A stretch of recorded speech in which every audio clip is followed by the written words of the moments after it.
Maulan, tayo lang talaga rito. Yan yung kubo-kubo. Pwede rin doon kumain kahit saan. Pero dito talaga sa taas yung gusto namin. Pwede para rito mag-videoke sa gabi, oh. Pagkagabi.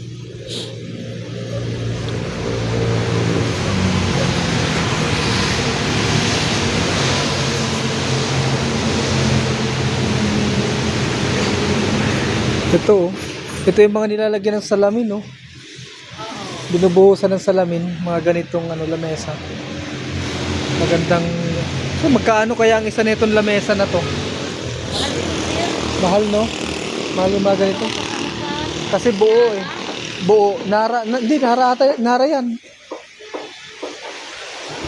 Abutin talaga ito ng 100 years. Ay, ayun, oh. May panungkit ka? Oo. Ayun, paano ba tumakuha itong puso, oh? Dapat may panungkit man lang dito. Pinag-intrisan yung puso ng saging, oh. Yan guys, oh. Ayan, oh. Pwede na panggulay, oh. May malunggay rin, oh. Iba talaga pagka sa probinsya ka. Kahit may restaurant, eh. Maraming mga gulay-gulay.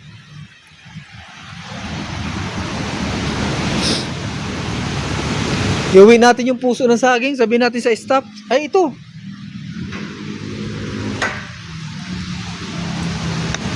Walang panungkit.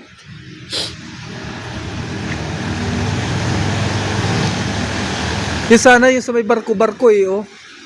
Sir, yung sa may barko-barko, ayan, oh. Ayan, oh.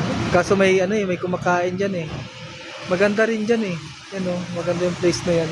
Ayun, ito nga. Kaso laging may laging may nauuna.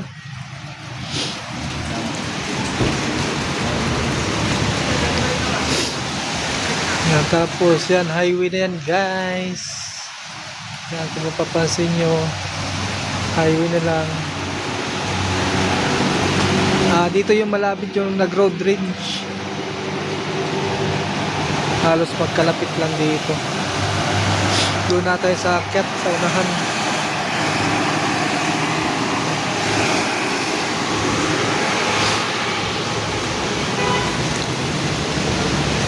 Nag-serve na si ate.